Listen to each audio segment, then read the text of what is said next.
Hey guys, I don't know if you knew this, but when I was your age, I was super cool.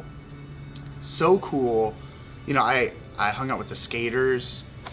I would like sit on the board and do this, and I played sports. I got score for the most hits of the tee, and the ball would just fall to the ground. I was not cool.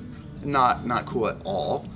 And I would always try to change myself and edit myself so that people would like me, that I was spending so much effort to win the admiration of people I didn't even like. We all kind of do that, right? Like we don't want to stand out too much, and we want to be included, and we want to belong, and it's really hard to do. And I wish I could be honest with you and say I had this amazing moment from God where it's like, oh, you belong, and I got it. I didn't get that. It was kind of this slow realization that, oh, Jesus, you felt alone too. Like you went to the cross, you bore all this stuff on your own. You asked your friends to stay up and pray with you and they fell asleep.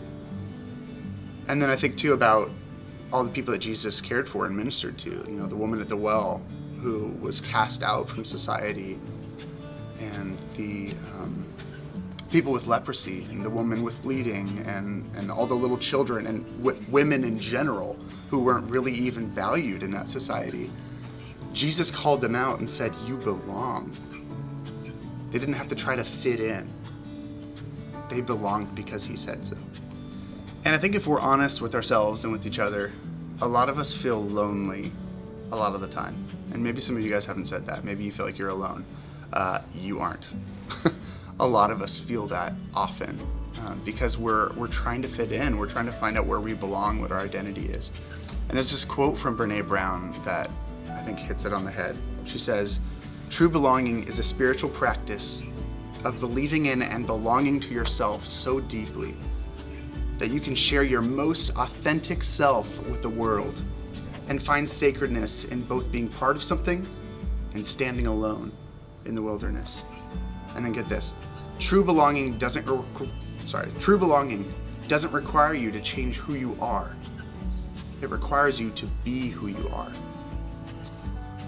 And so now for myself, about 20 years later, I'm starting to recognize that I am really beloved, that all the things that make me different and weird that I would like try to put on the back burner because it wasn't cool is what makes me special and what makes me different and how God is wanting to use me in the world.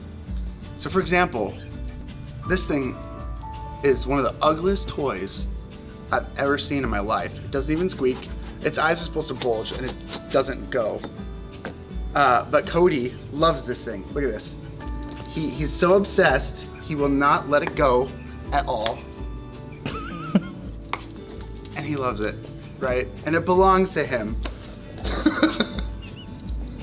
So in closing, you aren't loved for how well you fit in, how cool you are, how cool your clothes are, how good you are at sports.